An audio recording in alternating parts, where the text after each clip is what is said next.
भारत के business tycoon कहे जाने वाले रतन टाटा ने बुधवार को इस दुनिया को अलविदा कह दिया। उनके चले जाने के बाद न सिर्फ भारत में बल्कि पूरी दुनिया में शोक की लहर है। 86 साल की उम्र में उन्होंने अंतिम सांस ली। देश ने दिग्गज कारोबारी और एक दरियादिल इंसान को खो दिया।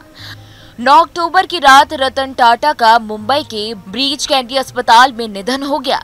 गुरुवार को उनका अंतिम संस्कार किया गया। उनकी अंतिम यात्रा में देश दुनिया के दिग्गज हस्तियां शामिल हुई। रतन टाटा के निधन से पूरा देश शोक में डूबा हुआ है। उन्होंने अपने जीवन में कई कामयाबी हासिल की थी। अब आप पहले इन तस्वीरों को देखिए। रतन टाटा की अंतिम यात्रा के दौरान कई दिग्गज और हस्तियां शामिल हुई, लेकिन जो सबसे आगे इस भीड़ में उनके पास अंतिम समय में भी खड़ा था वो था शांतनु नायडू। आखिर कौन है शांतनु नायडू, जो रतन टाटा से 50 साल छोटे होने पर भी उनका इतना करीबी बन गया? आइए इस वीडियो में जानते हैं। दरअसल रतन टाटा के आसपास हर वक्त एक नौजवान नजर आता था जिसका नाम शांतनु नायडू है।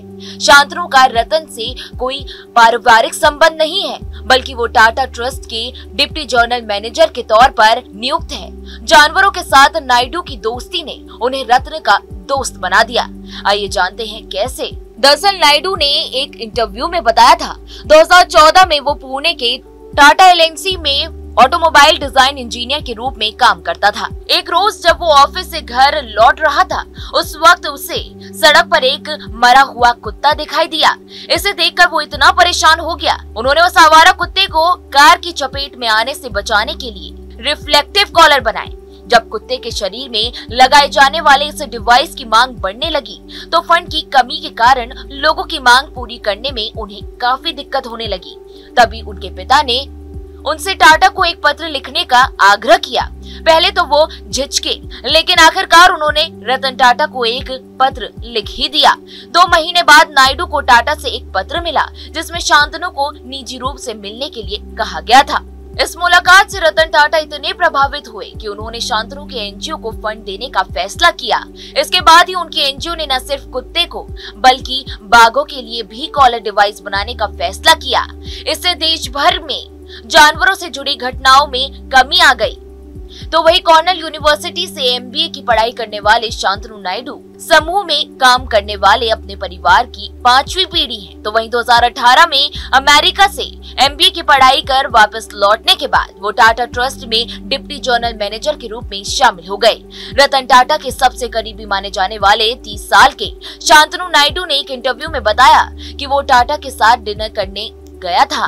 तो वहीं शांतनु ने कहा कि वो खुद कार चलाकर मुझे मुंबई के थाई पवेलियन ले गए थे। तो वहीं डिनर के दौरान मैंने टाटा से कहा था, जब मैं ग्रेजुएट हो जाऊंगा तो क्या आप उस समारोह में आएंगे?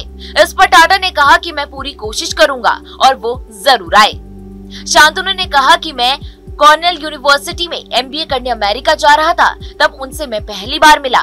उन्होंने मेरी चोट देखकर मजाक में कहा था कि क्या किसी डॉग ने तुम्हें काट लिया? तो वहीं तुरंत ही माफी मांगने लगे और कहा बहुत खराब जोक था।